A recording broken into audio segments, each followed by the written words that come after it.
Hey everyone, welcome back. In today's video, we are going to discuss the Vishy Anand's legacy game, which is basically Vishy Anand is playing against 60,000, more than 60,000 players around the globe on chess.com. So basically, Vishy Anand is having one day to make a move, and then the world is having one day to make a move by voting their move. So it's a very interesting game, and it is just the same like Gary Kasparov did in the past. He played against the world and he basically won, and he even told that it was his like best game which he analyzed the most. So we have another game where Vishy Anand is playing with the white pieces and the world is playing with the black pieces. The game is very interesting, so let's check it out.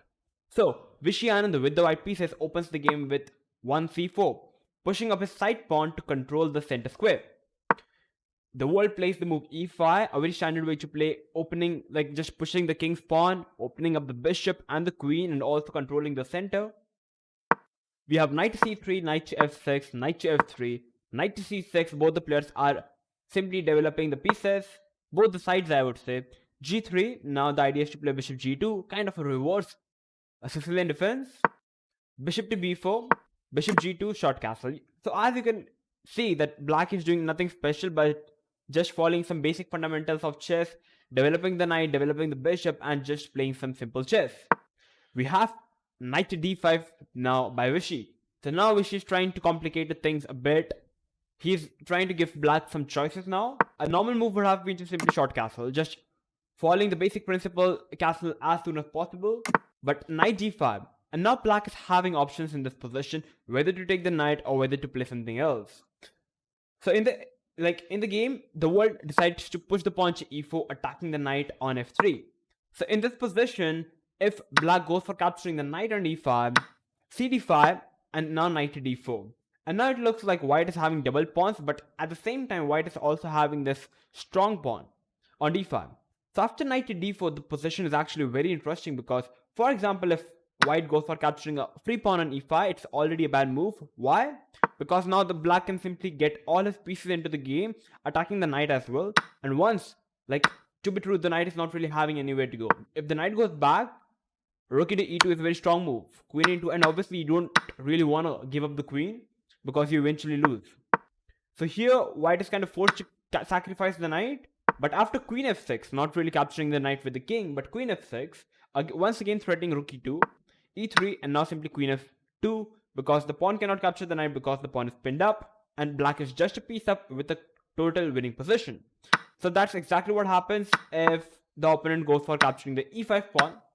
The best way to continue the position is to capture on d4, ed4, short castle, rook e8, just developing the pieces, b3 with the idea of bishop e2, attacking the pawn. Though nothing is happening, black can simply defend the pawn with the bishop, and the position is quite solid, and it is like pretty even up. So yeah, going back a bit, that's exactly what happens if black goes for capturing the knight on e5. So instead, the world decides to push the pawn to e4, attacking the knight. And here, Vishy Anand went for the move knight to h4, putting pressure on the pawn on e4. Vishy's idea could be to capture the knight on the next move and then go for capturing the pawn on e4. In this position, if white tries to play knight to g5, double attacking the pawn on e4, it's already a bad way to continue the game because now you can see now the knight is kind of unprotected. So black can already go for capturing the knight on d5. White have to recapture and black can already capture the knight. Takes. White can recapture the pawn and the material is even, but after bishop to h3, you can see black has got all his pieces into the attack. Black has even castled up. White can't castle because f1 square is covered up. Rook is coming into the game, maybe f5, f4. The position is already better for black, and black is the one playing for the win. So that's exactly what happens if Vishy would have played knight g5. It would have been a bad move. So that's why knight to h4 was played by Vishy. And now we have d6 by the world. A very interesting move. Once again, following the basic fundamentals of chess, pushing up the pawn, trying to open up the light square bishop. And now we have the move short castle by Vishy. So if Vishy Anand would have went for capturing the knight and then capturing the pawn on e4, it wouldn't have been the best because here the world can simply play rook e8, attacking the bishop. The bishop has to fall back, and now simply bishop to g4, a very strong move, getting all the pieces into the game. And after bishop g4, the threat is to simply take on e2. So here, like, if Vishy tries to get his knight back, because the knight on h4 is not really doing anything, Simply bishop f3, and simply queen f3. The pawn cannot capture the queen because the pawn is pinned up by the rook, and black is already a piece up with a completely winning position. So that's exactly what would have happened if white would have captured the knight. So that's why instead we have short castle by Vishy, and now the world decided to play rook to e8. Once again, simply focusing on developing the pieces, but here there was a very strong move to be considered, which is to play the move g5, pushing up the pawn to g5, attacking the knight, and surprisingly, the knight is not really having any square to go. So here, Vishy would have played the move d4, which is a very strong move. What is the idea? The idea here is, for example, like white is simply attacking the pawn on g5, okay. And if black goes for capturing the knight on h4, it's already a blunder because of bishop g5. And now the knight is already pinned up, and white is getting a piece, blacking is extremely weak, and white is totally winning. So that's why it wouldn't have been the best. So the best move for black in this position is to push the pawn to h6. What is the idea? Black is protecting the pawn, and once again, as the knight can't really go from h4 square, black is now ready to capture the h4 knight, because now the g5 square is already covered by the h6 pawn. So here, bishop h1 trying to make square for the knight. Black is going to take, knight takes, and we would have had a couple of trades like this. And the position is kind of even up, though black is having two bishops for a rook and two pawns. So material wise, white is a pawn up, but anything can happen because two bishops are very strong advantage. So this position would have been very crazy and anything can happen. So instead, at the place of g5, we had the move rook g8 in the game, and now we have b3 by Vishy. So Vishy idea is to simply develop a c1 bishop as usual, and now we have g5 by the world. A very committal move, pushing up the pawn to g5, attacking the knight, and once again the knight really can't go anywhere from the h4 square.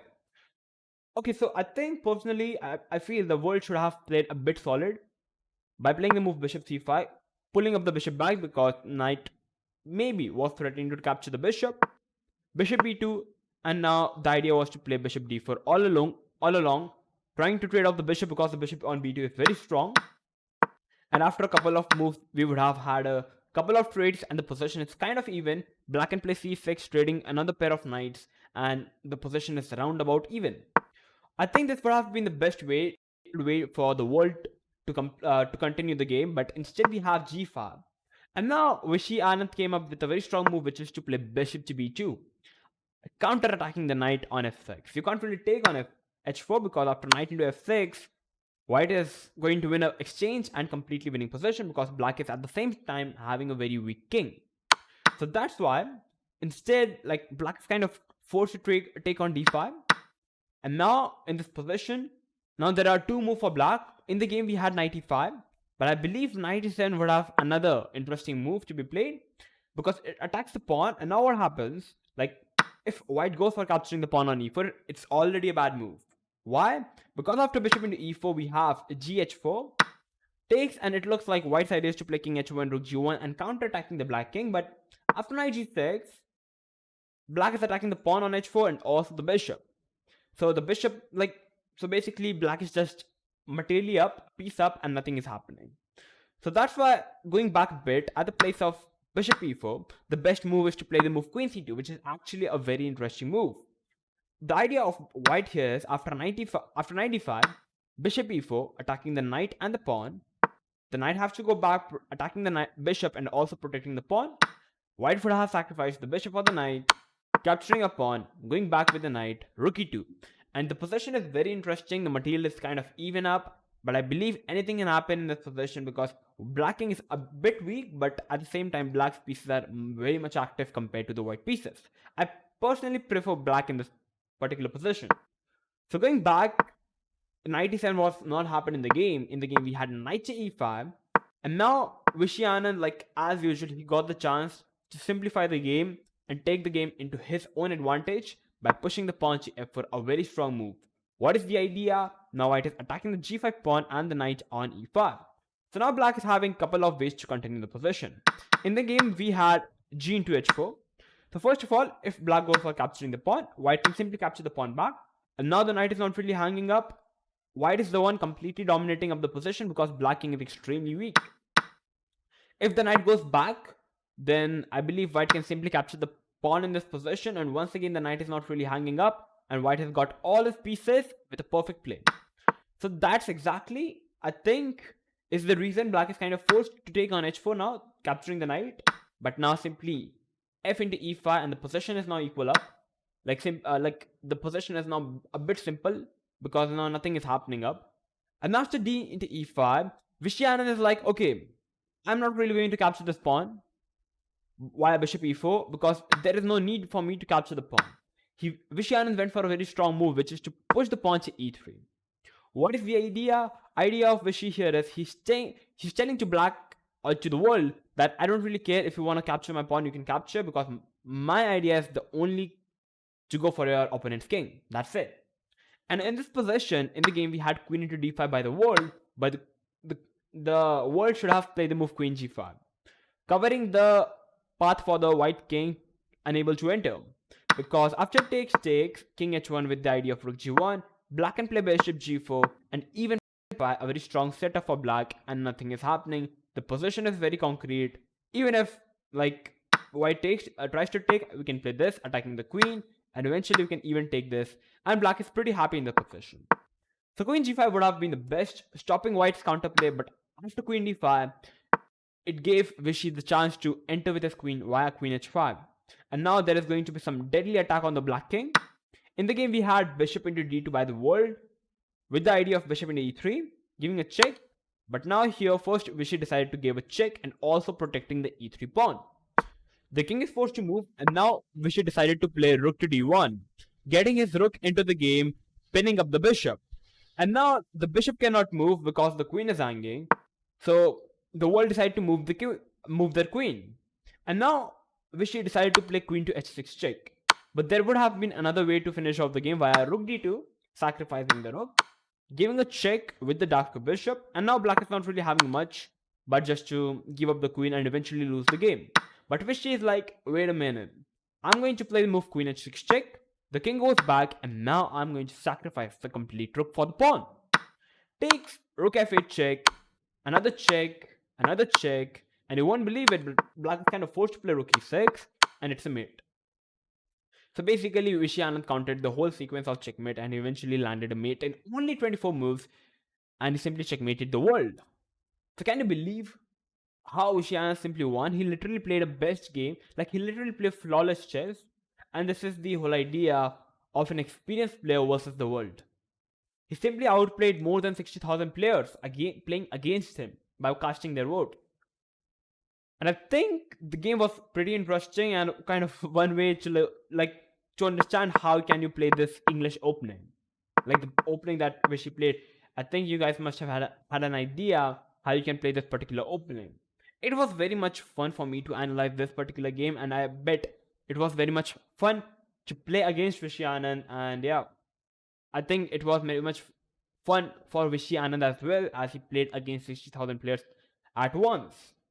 So I hope that this game would have helped you enjoy this game of chess, and you must have learned something new. If you did, then make sure to like the video, share this video with everyone, and make sure to subscribe to our channel if you are new to our channel. I'm going to come up with these more interesting videos like this. So till then, stay tuned and keep watching One Shot Chess. Bye bye.